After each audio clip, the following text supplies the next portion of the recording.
Na kung saan iginagala ang imahe ng Santo Niño sa mga lansangan ng Pandakan ay isang taunang tradisyon bilang pasalamat sa mahal na puon sa kanyang paglingap sa ating bayan laban sa sunog at mga sakuna. Kapag tumigil ang posisyon sa kalye ng Librada Abilino, ang dating Labores Extension, pinibigkas ng isang batang babae ang tula at pagkatapos tumutuloy ang posisyon sa simbahang Katolika sa Kalye Jesus. Sa iyo, Poong Santo Niño, Dampaman o Palasyo, sa sunog ay naaabot. Kabuhay ay naglalaho ng nagdurusang mga tao.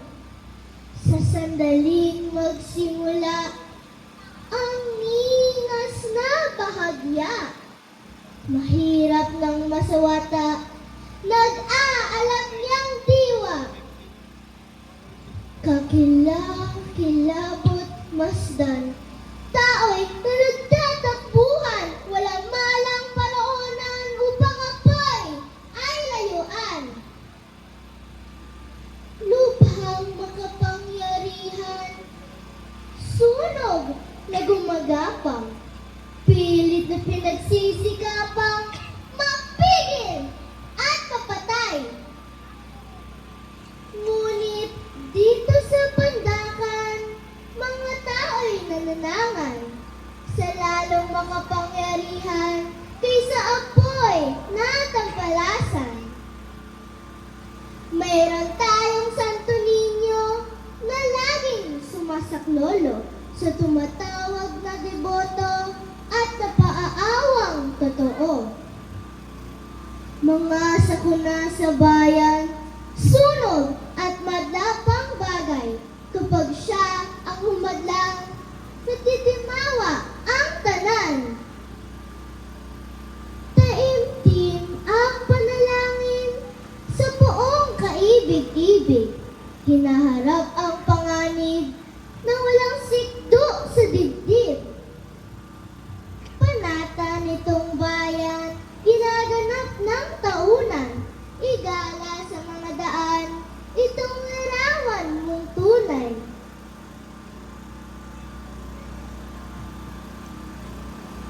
Tanan mo lamang, takot ay napaparang, pag-asa'y nabubuhay, tuwa ay walang katapusan.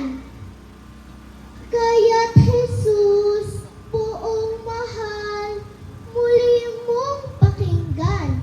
Hiling ng iyong bayan, kami iyong saklolohan. Iligtas sa mga sunog at madlang kapansanan. Isip ng mga punong bayan, lagi mong patnubayan. Muling nagpapasalamat sa santoon mong paglingap na iniukol mo sa lahat nang sa iyo'y nagsitawat.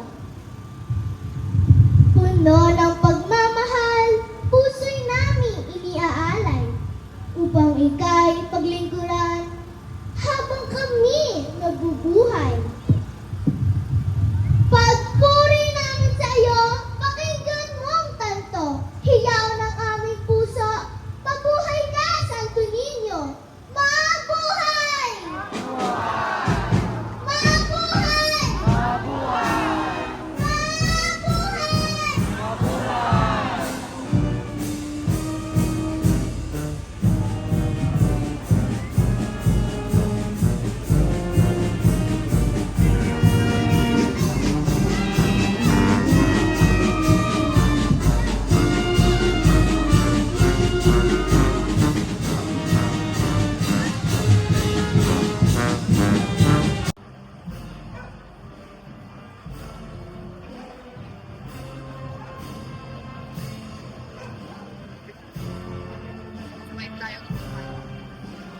Tayo.